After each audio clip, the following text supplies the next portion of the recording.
The message arrived at 11:47 p.m. A single notification, a single sentence, a single attempt at control.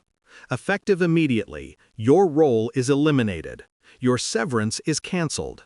Sent by her, my wife's sister, the company's HR director, the woman who smiled at me during every family dinner, pretending to care, pretending to be neutral, while quietly pulling strings behind my back.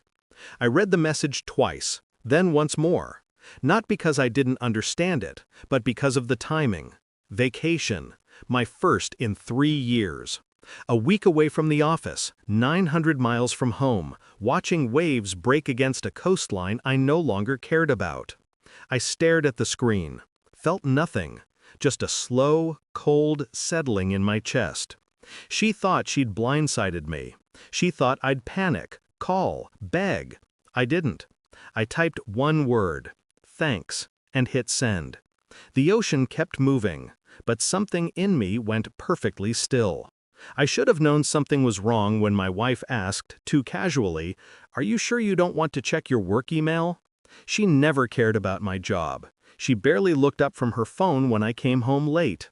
But that night, she watched me. Too closely. Like someone waiting for a fuse to ignite. Then her sister texted her. I saw the flash of the name on her lock screen, saw the tiny smirk she failed to hide, saw the quick shift of her eyes, guilt pressed behind a smile. A family conspiracy. Beautiful. I kept quiet. My silence made them bold. My wife said they needed someone more available. Said things change. Said maybe it's for the best. She didn't realize I heard the rehearsed lines.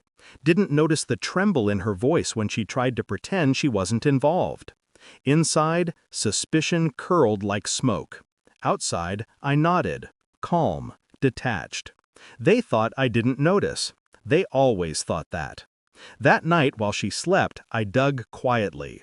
Email logs, HR policy manuals, the company's internal directory, the executive communication channels my role still had access to until midnight. A pattern emerged.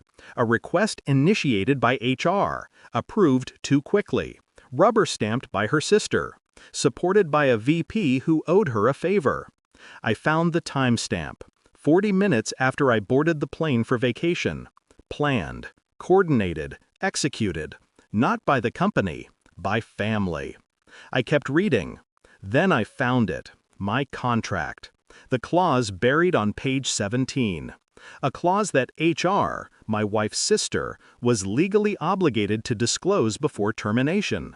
She didn't. The exit clause. The one that required a 90-day transition or an automatic payout triple the severance amount. The one she tried to erase by sending me that message, hoping a midnight email would pass as official. The one that could expose her entire department if brought to the board. I sat back in the dark. For the first time in years, I felt something like satisfaction. Slow, quiet, deadly. The next morning, she woke up anxious. "Are you okay?" she asked. "I'm fine," I said. A lie she didn't bother questioning. She assumed I'd break later.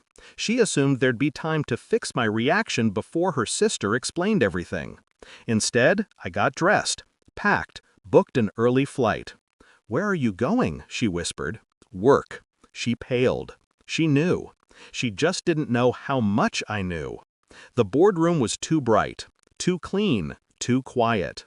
The HR director, my wife's sister, sat confidently at the table, lips tight with fake professionalism, until the company lawyer walked in holding my contract. He didn't sit. He simply opened the folder and began reading the exit clause aloud, word by word, line by line, violation after violation. I watched the CEO's expression shift, confusion, recognition, then fear. His coffee slipped from his hand, shattered across the floor. My wife's sister stopped breathing for 3 full seconds, then tried to speak, then failed. Her face drained when the lawyer clarified, "His termination is invalid. The severance must be paid, and the HR director will face internal review for procedural misconduct." Silence. All eyes turned to me. I didn't look at her. I didn't look at my wife, who had quietly slipped into the room halfway through, eyes already glossy with panic. I just stood. "Thank you," I said. The same word I'd replied the night before. Funny how tone changes everything. My wife followed me into the hallway, voice trembling. "You knew?" she whispered. I didn't answer. Her sister appeared behind her, frantic, apologizing, explaining, pleading. I kept walking. They wanted a reaction, emotion, anything. I gave them nothing. Because nothing is worse than rage. Rage can be forgiven, forgotten. But silence? Silence burns. I left the building. The air felt clearer than it had in years. No severance battles, just truth. People think revenge is about winning. It's not. It's about walking away while they finally see who you really were.